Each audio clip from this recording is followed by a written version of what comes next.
How you been, Tim?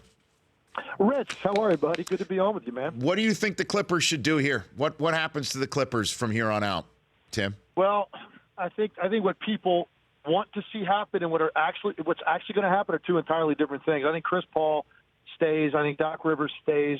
I think Blake Griffin has a reasonable chance to stay. He's in a tough situation because he's at the point he's going to make $21 million next year. It's a player option, and so he can opt out and become a free agent if he wants to do that. He has been so unbelievable at the end of the year, the last two seasons, that I really look at Blake Griffin and say willing to pay him a max contract outside of L.A. And I don't know that that's the case.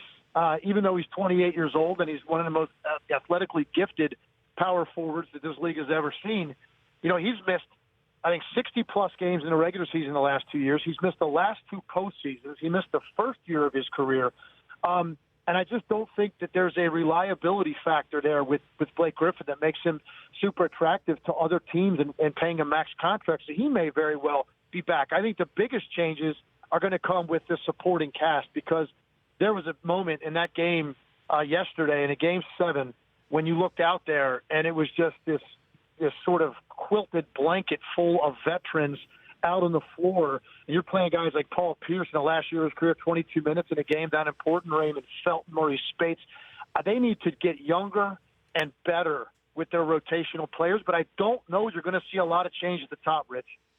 Well, I mean, because it just seems that it should work with Doc at the helm and the big three that, is better than most big threes, one would think on paper. Why is it not work? And J.J. Redick, who I think is terrific, why is it not working, Tim? For me, the biggest reason, if I could point to any one thing, is they do not have an identity offensively when things tighten up. And here's what I mean by that. If you look at every other team in the league that's actually a contender, legitimate contender, you know where the offense is going to flow through at important moments in the fourth quarter. Every team in this league that really matters, you can say that about. You can't really say that about the Clippers because Chris Paul doesn't want to play the way that he had to play at the end of the series. He doesn't want to be a guy taking 20-plus shots a night. That's not who Chris Paul is. Chris Paul is a guy that just wants to lead, and he wants to facilitate and also score because he's capable, when he needs to. But to tell Chris Paul you're going to have to get 30 to give us a chance to win, that's not who Chris Paul is. Blake Griffin has holes in his game offensively that prevent them from giving the ball to him and just letting him go at critical times in the game or letting him be the guy that you initiate everything through.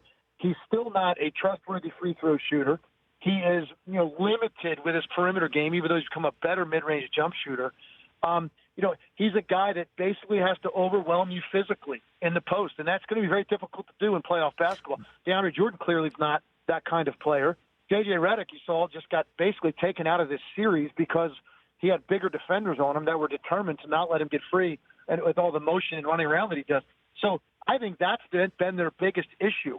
They don't have an identity of where they're going to go in important moments in the playoffs, and it's why now for 6 consecutive years they've won more than 60% of their games in the regular season, but they flame out in the playoffs year after year. Now, injuries have definitely played a part. You can't ignore it.